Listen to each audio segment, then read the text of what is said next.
দেশের সংবাদ মাধ্যমগুলো থাকে ওই দেশের জনগণের নিকট ভরসার স্থান হিসেবে। চারিদিকে কি হচ্ছে না হচ্ছে, দেশের কি অবস্থা, পৃথিবীর কি অবস্থা, এসব কিছু সাধারণ জনগণের নিকট পৌঁছে দেওয়ার একমাত্র বিশ্বাসযোগ্য মাধ্যমই তো হলো সংবাদ মাধ্যম। এখন তারাই যদি বিশ্বাসযোগ্যতার স্থান থেকে বেরিয়ে গিয়ে নিজেদের ঊর্ধ্বে তোলার জন্য মিথ্যা তথ্য ছড়ায়, তাহলে সাধারণ জনগণ বিশ্বাস রাখবে কাদের উপর? একজন পুলিশের যেমন প্রমাণ ছাড়া কাউকে গ্রেপ্তার করা উচিত নয়, তেমন একজন সাংবাদিকেরও প্রমাণ ব্যতীত কিংবা কোনো ধরনের বাজ বিচার ছাড়া কোনো তথ্য জনগণের নিকট পৌঁছে দেওয়া উচিত নয়। এতে মানুষের জীবনের উপরে প্রভাব পড়ে। তাদের একটা ভুল সংবাদের জন্য নিমেষেই একটা মানুষ, একটা পরিবার কিংবা একটা জাতি ধ্বংসের দ্বারপ্রান্তে পৌঁছে যেতে পারে। প্রতি বছর এই সংবাদ মাধ্যমগুলোর বাজ বিচার ছাড়া মিথ্যা সংবাদ এবং মানুষের ভাইরাল খেলায় যে কতগুলো নিরীহ মানুষের জীবন নষ্ট হয় তা কি এরা জানে? তপ্ত নিঃশ্বাস ফেলল তুর্য। প্রমাণ ছাড়া কেন এই সংবাদ মাধ্যমগুলো এসব সংবাদ প্রকাশ করছে, এর জবাবদিহি তো তুর্য চাইবে তাদের নিকট, সাথে প্রত্যেকের বিরুদ্ধে উপযুক্ত ব্যবস্থা গ্রহণ করবে। কিন্তু তার আগে তাকে ঘর সামলাতে হবে। গতকাল এমনি হাতে বন্দুক দেখে ভুল বুঝেছে পৃথা। আজ আবার এই ঘটনা, মেয়েটা নিশ্চয়ই তাকে আবারও ভুল বুঝেছে। বোঝাটাও কি স্বাভাবিক নয়? মানুষ আমাদের যেভাবে বোঝাবে আমরা তো সেভাবেই বুঝবো। হলুদ সাংবাদিকগুলো খবরটা যেভাবে প্রকাশ করেছে তাদের সাধারণ জনতা ভুল বুঝতে বাধ্য। তুর্য অস্থির হলো, ব্যগ্র কণ্ঠে বলল, এসব মিথ্যা, এগুলো আমাকে ফাঁসানোর জন্য তৈরি করা হয়েছে। তুর্যের কথা শেষ হতে না হতেই পিয়াল মুখ খুলল, থমথমে কণ্ঠে জবাব দিল, কোনটা ভাসানোর জন্য আর কোনটা সত্যি তা এখন পুরো দেশের মানুষ জানে। প্রমাণ তো অনলাইনেই ঘোরাফেরা করছে। পিয়ালের কথা মধ্যেই পলাশ শিকদার থমথমে কণ্ঠে বললেন, আমার মেয়েকে এক মুহূর্তের জন্য এখানে থাকতে দেব না। ওর বাবা এখনো মরে যায়নি যে ওকে তোমার হয়তো একটা চরিত্রহীন ছেলের সাথে থাকতে হবে। তুর্যের বুক কাঁপল। পৃথাকে তার বাবা নিয়ে চলে যাবে? তাহলে তার কি হবে? যে মেয়েটাকে ছাড়া তার একটা মুহূর্তও কাটে না, নিঃশ্বাস বন্ধ হয়ে আসতে চায়, যাকে বুকে জড়িয়ে না ধরলে রাতে ঘুম আসে না, তাকে ছেড়ে তুর্য থাকবে কিভাবে? না, পৃথা কোথাও যেতে পারবে না। পৃথা তার কাছেই থাকবে। তুর্য চোখ মুখ শক্ত করলো, দৃঢ় কণ্ঠে বলল, আমি আমার বউকে কোথাও যেতে দেব না। সাথে সাথেই তেতে উঠল পিয়াস, অগ্নিকণ্ঠে বলল, তুই বললেই হবে নাকি? আমরা আমাদের বোনকে তোর মতো একটা স্কাউন্ডেলের সাথে কিছুতেই থাকতে দিব না। ঘরে বউ রেখে হোটেল রুমে অন্য মেয়েদের সাথে, সি সি, ভাবতে অবাক লাগছে আমার। তুর্য নিজেও তেতে উঠল এই পর্যায়ে। কেউ কিছু না জেনেই তার উপরে কি বিশ্রী একটা অভিযোগ এনেছে। পৃথাকে ছেড়ে দীর্ঘ 8টা বছর সে দূরে ছিল, তখনই কোনো মেয়ের সান্নিধ্যে গেল না শুধুমাত্র নিজের বউ আছে এবং তাকে ভালোবাসে এইভাবে।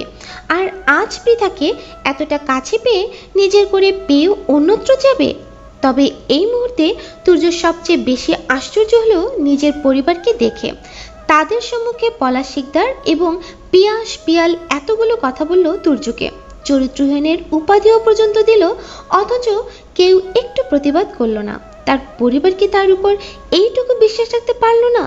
এতটাই খারাপ তুর্য? খারাপ লাগলো ছেলেটার, তবে এই মুহূর্তে সে এই খারাপ লাগাকেও সে দূরে সরিয়ে রাখলো। পৃথাকে কিছুতেই সে নিজের থেকে দূরে যেতে দিবে না। মেয়েটা যেতে চাইলেও জোর করে রাখবে। অন্তত নিজের ভালো থাকার জন্য হলেও পৃথাকে চাই তুর্যের। দিশেহারা হলো ছেলেটা, মুখ খুলে কিছু বলতে চাইল, তবে সে সুযোগ আর হলো না। তার আগেই পৃথা হাত তুলে থামিয়ে দিল তুর্যকে। সকলের সম্মুখে অত্যন্ত দৃঢ় কণ্ঠে বলল, আমি আমার স্বামীকে দেখে কোথাও যাব না। কিন্তু পিয়াল ফুঁসে উঠে বলতে চাইল কিছু, পৃথা তাকেও থামিয়ে দিল সাথে সাথে, বিশ্বাসের সাথে বলল, আমার স্বামীকে আমি বিশ্বাস করি। গতকাল রাস্তায় তাকে বন্দুক হাতে দেখে তৎক্ষণাৎ আমি হিতাহিত জ্ঞানশূন্য হয়ে পড়েছিলাম। তবে আমার বিশ্বাস ছিল আমার স্বামী কোনো অন্যায় কর্মের সাথে যুক্ত থাকতে পারে না। এবং আজ এই সংবাদপত্রের পর অন্তত এটা প্রমাণ হয়ে গেল যে সে সত্যিই কোনো অন্যায় কর্মের সাথে যুক্ত নয়। সে দেশে একজন রক্ষক হিসাবে কাজ করছে এবং আমি আমার স্বামীর এই পেশা নিয়ে গর্ববোধ করি। থামলো পৃথা, আবারও বলল, মানছি আমার স্বামী আমার থেকে নিজের পেশা লুকিয়েছে, এর মানে এই নয় যে সে অন্য নারীর সান্নিধ্যে চলে গিয়েছে। আমি আমার স্বামীকে যথেষ্ট বিশ্বাস করি এবং ভরসা করি, যেখানে এই অনলাইনে তুচ্ছ একটা ঘটনা ধরে বাপের বাড়ি যাওয়ার কোনো প্রশ্নই ওঠে না। আমি আমার স্বামীর কাছেই থাকবো, কোথাও যাব না। কথাগুলো বলে আর কারো পানে তাকানোর প্রয়োজন বোধ করলো না পৃথা। গটগট করে নিজের কক্ষের দিকে হেঁটে গেল সে। তুর্যের ওষ্ঠে হাসি ফুটে উঠল, সাথে সাথে প্রশান্তিতে ছেয়ে গেল বক্ষস্থল। পৃথা তাকে বিশ্বাস করেছে, এরপর আর কি চায় তার? এখন যদি পুরো পৃথিবীও তার বিরুদ্ধে চলে যায় তাতে তো কিছু আসে যায় না। তুর্য সবার পানে তাকালো একবার। ইচ্ছে তো করছে বউয়ের কথা শুনে এক্ষুনি বাড়ির সকলের সম্মুখে একটা ঝাঁকানাকা নাচ দিতে, শুধুমাত্র মা নিজেদের ভয়ে নাচটা সে দিল না। সময় ব্যয় না করে ছুটল পৃথার পিছু পিছু। কক্ষে ঢুকে দরজাটা কোনো মতে আটকে দিয়ে এগিয়ে গেল স্ত্রীর পানে। দু হাত বাড়িয়ে যত্ন করে জড়িয়ে নিতে চাইল নিজের সাথে। পৃথা ছিটকে দূরে সরে গেল তৎক্ষণাৎ। ঝাঁঝালো কণ্ঠে বলল, একদম ছোবেন না আমাকে, আমার কাছ থেকে দূরে সরুন ব্রিটিশ পুরুষ। তুর্য উষ্ট কামড়ে হাসলো, বুঝলো বউটা তার সাথে অভিমান করে রয়েছে। নিজে পৃথা তার স্ত্রী হওয়ার দায়িত্ব পালন করে এসেছে, এবার তুর্যকে তার স্ত্রীর অভিমান ভাঙিয়ে একজন স্বামী হওয়ার দায়িত্ব পালন করতে হবে। তুর্য পৃথার ঝাঁঝালো বাণীকে উপেক্ষা করে শক্ত করে সে জড়িয়ে ধরল। টুপ করে বউয়ের গালে একখানা চুমু খেয়ে বলল, ভালোবাসি বউ। পৃথা তেতে উঠল, দাঁতের দাঁত চেপে বলল, একদম ন্যাকামো করবেন না, সরুন আমার কাছ থেকে। তুর্যের বন্ধন আরো গাঢ় হলো। অপরাধীর কণ্ঠে বলল, সরি বউ, আমার ভুল হয়েছে। আমার আগেই আমার পেশা সম্পর্কে বলা উচিত ছিল। থামলো তুর্য, আবারও বলল, আসলে হয়েছে কি, আমরা একটা সিক্রেট মিশনে ছিলাম বউ। আর পুলিশ সদস্যদের সিক্রেট মিশন বলতে তো বুঝোই, এর প্রতিটি পদে পদে বিপদ লেগে থাকে। শত্রুরা আমাদের ধ্বংসের জন্য উৎ পেতে থাকে সর্বক্ষণ। কখন কার কি হয় বলা যায় না। এমন অবস্থায় আমি যদি তোমাকে সবটা জানাতাম, তুমি হয়তো মেনে নিতে পারতে না। আমাকে নিয়ে দুশ্চিন্তা করতে, ভয় পেতে, হয়তো ভয়ে আমার পেশার প্রতিও আস্থা হারাতে। তাই আগে থেকে তোমাকে কিছু বলিনি। ভেবেছিলাম একদম মিশন শেষ হয়ে গেলে তারপর বলবো, কিন্তু তার আগেই তো এত সব ঘটে গেল। কথাটা বলে পরপর দীর্ঘশ্বাস ফেলল তুর্য।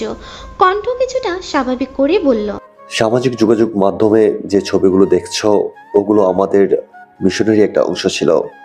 একজন দাগী আসামিকে গ্রেফতার করতে গিয়ে এই নাউজুবিল্লাহ মার্কা মেয়েটাকে পেয়েছিলাম আমরা হোটেল কক্ষে।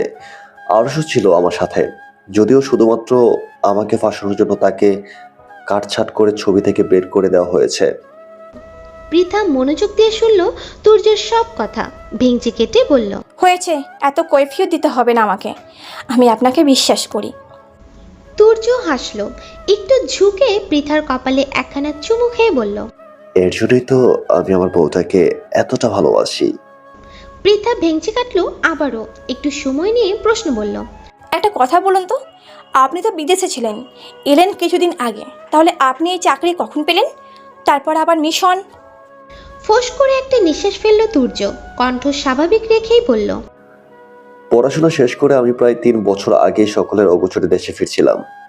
এই চাকরি তখনকার, এবং এরপরে এই মিশনের কাজে আবার দেশের বাইরে গিয়েছিলাম। ফিরেছি কিছু সময় পূর্বে।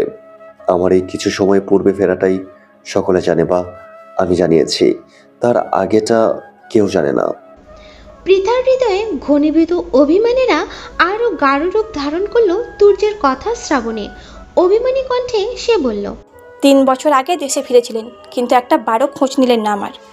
আবার দাবি করছেন আমাকে নাকি ভালোবাসেন। এই আপনার ভালোবাসা? এটা সত্যি আমার ভুল ছিল। আমি ভেবেছিলাম তোমার সাথে আমার বিয়েটা যেহেতু হয়ে গেছে, তখন তুমি সারা জীবনের জন্য আমার হয়ে আছো। আমার থেকে আর কোথায় পালাবে? তাছাড়া আমার পরিবারের প্রতিও আমার একটা ভরসা ছিল। যতদূর দেখেছিলাম তোমার প্রতি তারা যথেষ্ট আবেগী ছিল, তাই ভেবেছিলাম তারা তোমাকে ধরে বেঁধে হলেও আমার জন্য রেখে দিবে, কিন্তু তারা তা করেনি। তুর্যের মলিন কণ্ঠস্বর পৃথার অভিমানগুলো একটু কিছুটা কৌতূহলী কণ্ঠে প্রশ্ন করল, আপনি তো বিবাহিত ছিলেন, বিবাহিত হয়ে কিভাবে পুলিশে চাকরি পেলেন? প্রথমত তেমন কেউ জানতো না আমি বিবাহিত, আর দ্বিতীয়ত পুলিশের সকল পোস্টের জন্য বিবাহিত অবিবাহিত দেখা হয় না। কিছু কিছু পোস্টে যোগ্যতার ভিত্তিতে বিবাহিতরাও গ্রহণযোগ্য। তাছাড়া আমি বিসিএস পুলিশ ক্যাডারে নিয়োগের মাধ্যমে এই পোস্টে এসেছি। পৃথা চুপ করে রইল কিঞ্চিত সময় নিয়ে, অতঃপর হুট করেই বলল, ছাড়ুন আমাকে। তুর্য ছাড়তে চাইল না, মেয়েটার কাঁধে মাথা রেখে বলল। না, ছাড়বো না। পৃথা তুর্যকে ঠেলে নিজের থেকে সরিয়ে দিতে চাইল, নাক মুখ কুঁচকে বলল, ছাড়বেন তো? আপনার জন্য একটা সারপ্রাইজ আছে। তুর্য এই পর্যায়ে ছেড়ে দিল পৃথাকে, বেশ উৎসুক হয়ে শুধালো। কি সারপ্রাইজ? পৃথা উত্তর দিল না কোনো। একটু এগিয়ে টেবিল থেকে একটা ডাক্তারের রিপোর্ট তুলে নিয়ে নিল হাতে, তুর্যের পানে বাড়িয়ে দিয়ে বলল।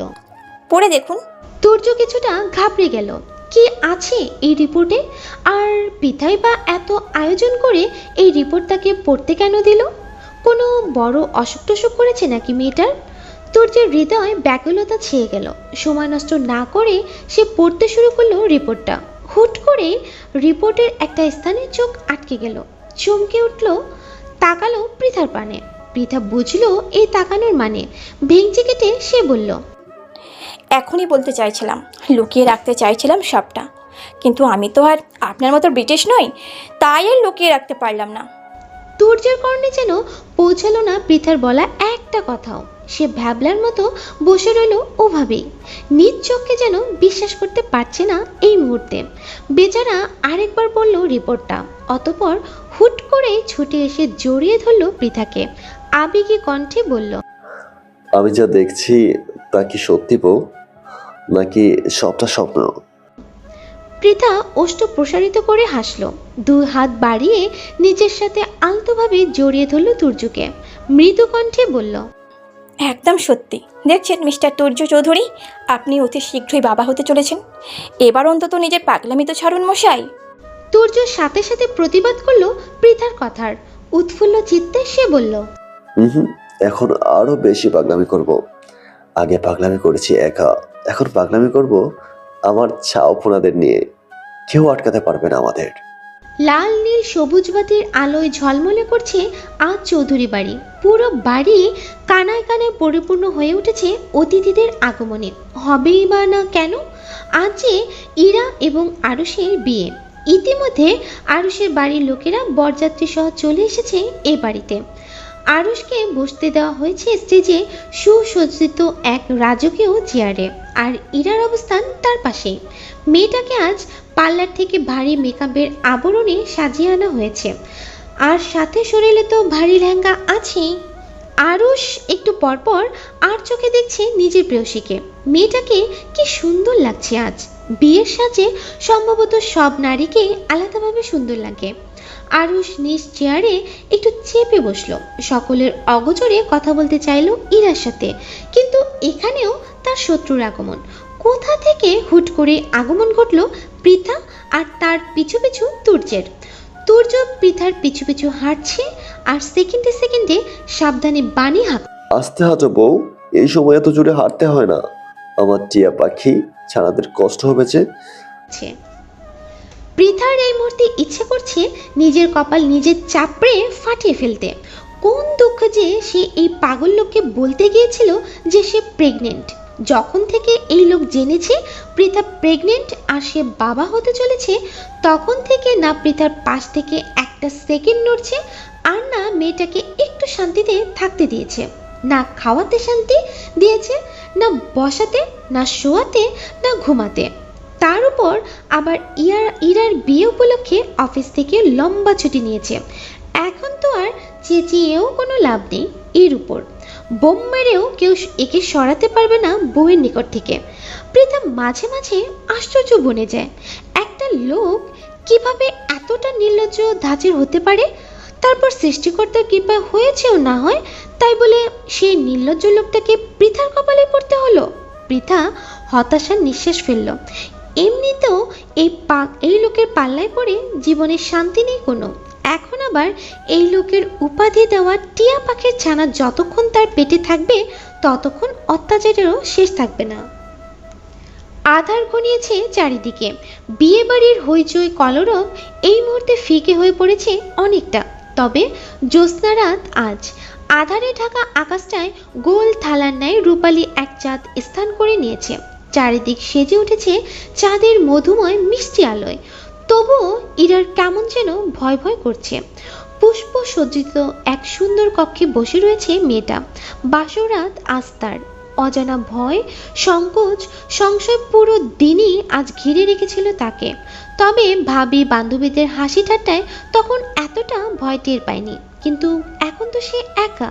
কিছুটা সংকোচ নিয়েই চোখ ঘুরিয়ে রুমের চারিদিকে তাকালো এরা। আরুষের সাথে বিয়েটা অনেক আগে হলেও এই কক্ষে তার এই প্রথম প্রবেশ। কক্ষে খুব বেশি আসবাবপত্রের পরিপূর্ণ নয়, শুধুমাত্র একটা খাট, একটা আলমারি, একটা টেবিল চেয়ার আর সোফা রাখা। খুব বেশি ফুল দিয়েও কক্ষটা সাজানো হয়নি, খুব সাদামাটা সাজ। তবে বিছানাটা পরিপূর্ণ করে রাখা হয়েছে লাল গোলাপের পাপড়ির দ্বারা।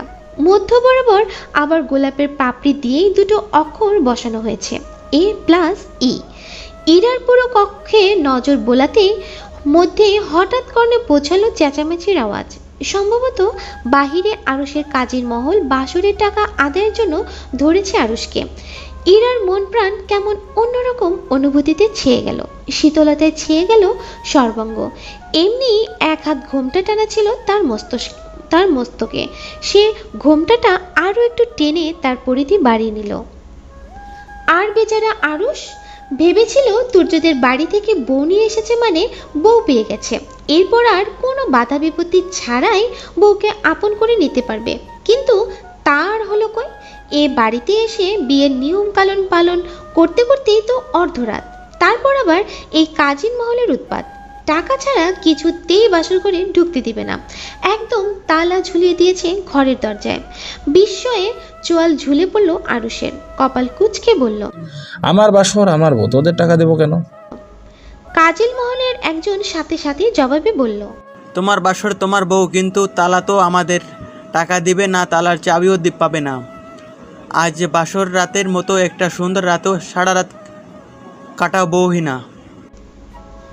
আরুষ অবাক হতে গিয়েও হলো না, অসহায় দৃষ্টিতে তাকালো সকলের পানে। তুর্যের থেকেও তো এরা ভয়ানক অধিক। তুর্য তো তবুও তাকে বউহীনা করেছিল, আর এরা তো বউয়ের সাথে সাথে অর্থ সম্পদের উপরেও ঝড় বইয়ে দিতে চাইছে। তপ্ত নিঃশ্বাস ফেললো আরুষ, তবুও হাল ছাড়ল না বেচারা। আরও কিছুক্ষণ কাজিন সম্প্রদায়ের সাথে বাঘ বিতণ্ডাতে জড়িয়ে শেষ পর্যন্ত নিজের পরাজয় মেনে নিল। এদিকে এরা টাকা ছাড়া চাবি কিছুতেই দিবে না, অন্যদিকে রাত তো তাদের জন্য বসে থাকবে না। সে হু হু করে বেড়ে চলছে। এরপরে দেখা যাবে বাসরাত শেষ, অথচ বউয়ের কাছাকাছি আর পৌঁছালোই হলো না আরুষের। হতাশার নিঃশ্বাস ফেলল আরুষ।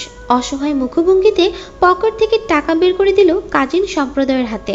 সাথে সাথেই হই হই করে উঠল সবাই, আর সাথে বিনা বাক্যে কক্ষের চাবিটা তুলে দিল আরুষের হাতে। আরুষের চোখ জোড়া চকচক করে উঠল চাবি পেয়ে। টাকার শোক ভুলে গেল মুহূর্তে। টাকা যায় যাক, বউ তো পেয়েছে। আর দেরি করলো না বেচারা, এমনি অনেক দেরি হয়ে গেছে। দ্রুত চাবি দ্বারা তালা খুলে ঢুকে পড়ল কক্ষের ভিতরে। হট করে দরজা খোলার আওয়াজ কর্ণে পৌঁছাতেই কেঁপে উঠল ইরার বক্ষস্থল। নড়ে চড়ে উঠল মেয়েটা। কেমন ঢিপ ঢিপ আওয়াজ হচ্ছে বুকের ভিতর। লজ্জা লজ্জা লাগছে ভীষণ। যতই মানুষটা পূর্ব পরিচিত হোক কিংবা বিয়েটা আগে হোক, আজকের অনুভূতিটা তো একদমই ভিন্ন। আজ তাদের দুজনের একান্তে প্রথম রাত। নিজের ভালোবাসাকে নিজের করে পাওয়ার প্রথম অনুভূতি আজ। ইরা হাঁসফাঁস করে উঠল, নিজেকে গুটিয়ে নিল একটু। আরুষ কক্ষে প্রবেশ করে একবার তাকালো বিছানায় বসা তার স্ত্রীর পানে, অতঃপর দরজাটা ভালোভাবে এঁটে দিয়ে আস্তে ধীরে এগিয়ে গিয়ে বসলো তার পাশে। মেয়েটা বিশাল এক ঘোমটায় আড়াল করে রেখেছে নিজেকে। আরুষ পূর্ণ দৃষ্টিতে তাকালো ইরার পানে, হাত বাড়িয়ে আলতোভাবে ধরলো মেয়েটার ঘোমটাটা। সাথে সাথে কেঁপে উঠল ইরা। আরুষ থামলো না তবুও, ধীরে ধীরে স্ত্রীর মস্তকে চড়ানো ঘোমটাটা টেনে তুলল উপরে। মেয়েটা চোখ মুখ খিচে বন্ধ করে নিয়েছে, তীর কাঁপছে তার কোমল অস্ত্রজোড়া। হাসলো আরুষ, পরম আবেগ নিয়ে মেয়েটার চোখে মুখে ফু দিয়ে বলল, ভয় পাচ্ছ? ইরা পিটপিট করে চোখ দুটো খুলল, এলোমেলো দৃষ্টি ফেলে আলতোভাবে ডানে বামে মাথা ঝাঁকালো, বুঝালো ভয় পাচ্ছি না। আরুষ আর বেশি ঘাটলো না মেয়েটিকে। পকেট থেকে একটা আংটি বের করে নিজ দায়িত্বে ইরার বাম হাতটা হাতে টেনে নিল নিজের ভাঁজে। ইরা ইতস্তত করলো, নিজের হাতটা সরিয়ে নিতে চাইলো। আরুষ ছাড়ল না স্ত্রীর হাত, বরং সযত্নে হাতের অনামিকা আঙ্গুলে পরিয়ে দিল আংটিটা। ওষ্ঠে হাসি ফুটিয়ে বলল, তোমার স্বামীর তরফ থেকে তোমার জন্য প্রথম উপহার। ইরা লাজে মাথা নিচু করে ফেলল। আরুষ এক হাতে লাজে রাঙা স্ত্রীকে বুকে টেনে নিল। মেয়েটার চুলের ভাঁজে চুমু খেয়ে বলল, ভালোবাসি। ইরা মুখ লুকালো আরুষের বক্ষে, লাজুক স্বরে বলল, আমিও ভালোবাসি।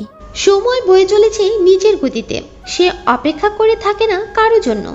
চোখের পলকে যেন কেটে গেল বেশ কয়েকটা বছর।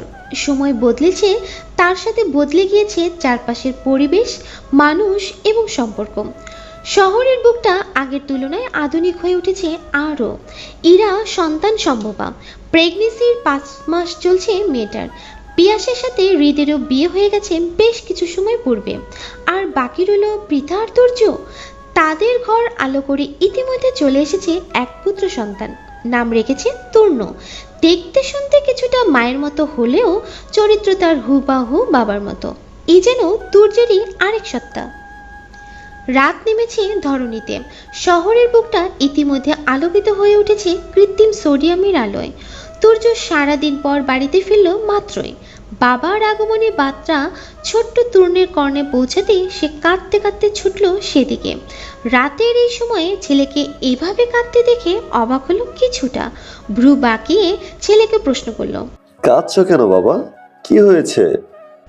4 বছরের তূর্ণ কান্না বিজড়িত কণ্ঠে জবাব দিল, আমাকে মেলেছে। তুর্যের মুখশ্রী জুড়ে গম্ভীর ভাব ফুটিয়ে তুলল, সাথে সাথে কণ্ঠে কিছুটা ক্রোধ এঁটে বলল, কে মেরেছে আমার বাবাকে? কার এত বড় সাহস আমার বাবাকে মারে? একবার শুধু নাম বলো, আমিও তাকে মেরে দেবো এক্ষুনি। তূর্ণ কান্না থামালো একটু, নাক টেনে টেনে বলল, আম্মা মেলেছে। পৃথার নাম শুনে চুপসে গেল তুর্য। অবশ্য এ বাড়িতে তার বউ ব্যতীত তার ছেলের গায়ে হাত তোলার সাহস আর কেউ রাখে না, এটা তার আগেই বোঝা উচিত ছিল। কিন্তু কথা সেটা নয়, কথা হলো এই মুহূর্তে ছেলের পক্ষ নিলে পৃথার নিকট আমূলক ধ্বনি তুলতে গেলেও ছেলে সহ নির্ঘাত কক্ষছাড়া হতে হবে তাকে। আর তারপর ছেলে কেঁদে কেটে মাঝরাত হলেও মায়ের কক্ষে স্থান নিবে, কিন্তু তার ওই আমূলক ধ্বনি তোলার অপরাধে তাকে স্থান দেওয়া হবে না কোনোভাবে। পুরো রাত বউহীনা অন্য কক্ষে কাটাতে হবে। তুর্য ঢোক গিলল, আমতা আমতা করে বলল, নিশ্চয়ই তুমি কোনো দুষ্টুমি করেছো, তাই মাম্মাম মেরেছে। শুধু শুধু তো মাম্মাম তোমাকে মারার মানুষ নয়। তূর্ণের কান্না বন্ধ হয়ে গেল সাথে সাথে। বাবার পানে চোখ ছোট ছোট করে তাকিয়ে বলল, তুমি আম্মাকে ভয় পাও পাপ্পা? তুর্য হাসলো, ছেলেকে কোলে তুলে নিয়ে বলল, না বাবা, আমি তোমার মাম্মামকে ভয় পাই না, তবে ভালোবাসি ভীষণ। তোমার মাম্মামকে যখন শক্ত কণ্ঠে কিছু বলতে যাই, তখন সেই কথা আমার হৃদয়ে আঘাত হানে। সর্বপ্রথম তাই নিজের কষ্টের জন্য হলেও তোমার মাম্মামকে বলতে পারি না কিছু। বাপ ছেলের কথোপকথনের মধ্যেই সেখানে এসে উপস্থিত হলো পৃথা। ভ্রু নাচিয়ে শুধালো, কি কথা হচ্ছে বাপ ছেলের? তূর্ণ চোখ বড় বড় করে তাকালো মায়ের পানে, নিরীহ মুখশ্রী নিয়ে বলল, আমি কাঁদছিলাম, তখন পাপ্পা এসে বলেছিল, পাপ্পা আমাকে বলো, আমার নাকি একটা বোনের প্রয়োজন। সবার বোন আছে, শুধুমাত্র আমার একটা বোন নাই। পৃথা কটমট করে তাকালো তুর্যের পানে, আর তুর্য হতভম্ব নয়নে তাকিয়ে রইল তার মাত্র 4 বছরের ছোট্ট নাদুস নদুস ছেলের পানে। এসব কথা সে কখন বলল? এই বোন, প্রয়োজন বা কিছু এই ধরনের বাক্যের ধারে কাছেও তো সে যায়নি। আচ্ছা, এই ছেলে তার তো, নাকি হাসপাতালে কোনোভাবে বাচ্চা বদলে টতলে গিয়েছিল? তুর্যের ভাবনার চিন্তার মাঝেই তার হৃদয় তীব্র বেগে চিৎকার করে উঠল, প্রতিবাদের স্বরে বলল, এই ছেলে তোরই, একদম তোর মতো চরিত্র পেয়েছে। কোনো ডিএনএ টেস্টের প্রয়োজন নেই। সারা জীবন তুই তোর বাপ মাকে জ্বালিয়ে মেরেছিস, এবার তোর ছেলে তোকে জ্বালিয়ে মারবে।